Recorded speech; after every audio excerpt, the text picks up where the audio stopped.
সুরজিতের গান, গল্প ও কবিতার আসরে সকলকে স্বাগত। আজ 5 সেপ্টেম্বর, শিক্ষক দিবস। শিক্ষক দিবস উপলক্ষে সকলকে জানাই আমার প্রীতি ও শুভেচ্ছা। আজ শুনবেন আমার লেখা একটি কবিতা, শিক্ষক দিবস 25। চলুন শোনা যাক। বছর বছর ঘুরে ঘুরে আসি 5ই সেপ্টেম্বর। ওই দিন স্কুল কলেজে যেন একটা উৎসবের মেজাজ। আমরা জেনে গেছি কেন এই দিনটি বরণীয়, কেন ওই দিনটিতে শিক্ষক দিবস পালিত হয়। আমরা শুনেছি সর্বপল্লী রাধাকৃষ্ণনের কথা, কারণ এই দিনটি আসলেই তার ছবিটি ধুয়ে মুছে মালা দেওয়া হয় এবং অনেক বড় বড় কথা উচ্চারিত হয়। ঠিক পরের দিনই আবার জেকে সেই ছবিটি সহ তার আদর্শ উধাও। ওই যে শিক্ষক ভাবগম্ভীর স্বরে তার সম্বন্ধে অনেক কথা বলেছিলেন, তিনি তার প্রাইভেট টিউশনে নিয়ে ব্যস্ত হয়ে পড়েছেন। তিনি স্কুলে যতটা সময় দেন তার থেকে বেশি সময় দেন গৃহশিক্ষকতায়।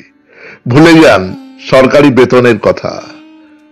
তাকে যে বেতন দেওয়া হয় স্কুল ছাত্রদের শিক্ষাদানের জন্য, সেটা মনেই রাখেন না। ওনাদের দোষ কি? দোষ তো ওইসব ধনী ব্যক্তিরা যারা মোটা পয়সা দিয়ে ওদেরকে কিনে নেন। আর কিছু ছাত্র স্কুলের থেকে প্রাইভেটকেই বেশি পছন্দ করে, তাই তো ওদের এত বারবারত্ব। আদর্শ শিক্ষক হওয়ার ভাবনা এখন চলে গেছে অনেক দূরে। তবে প্রতি বছর কি রাজ্যে কি কেন্দ্রে এই বিশেষ দিনটিতে আদর্শ শিক্ষকদের শংসাপত্র দেওয়া হয়। তবে এরা কারা? এরা সব তাবেদার। রাজ্য তার তাবেদার এবং কেন্দ্র তাদের তাবেদারদের হাতে মহামূল্যবান শংসাপত্র তুলে দিচ্ছেন। তাই তো আস্থা হারাচ্ছে শিক্ষকদের প্রতি সাধারণ মানুষ। শিক্ষকরা আজ গলা ফাটি চিৎকার করলেও মানুষ আর সাড়া দেওয়ার প্রয়োজন মনে করে না। নৈতিকতার অধঃপতন হেতুই শিক্ষকের চাকরি বিক্রি হয়। তবে এই বেচাকেনা চলছে আজ থেকে নয়। সেই যে বিদ্যালয় পরিচালন সমিতির হাতে যখন নিয়োগ বিধি চালু ছিল, তখন থেকেই নিলাম হতো এই পদের। প্রাচীনরা বুকে হাত দিলেই টের পাবেন যে শিক্ষকরা সমাজ গড়বেন আজ তারাই কলুষিত। তাদের হাতে সুস্থ সমাজ গঠিত হতে পারে কি? তবু বিশ্বাসের হোক জয়। যত অন্যায় ব্যভিচার দূর হবে শীঘ্রই।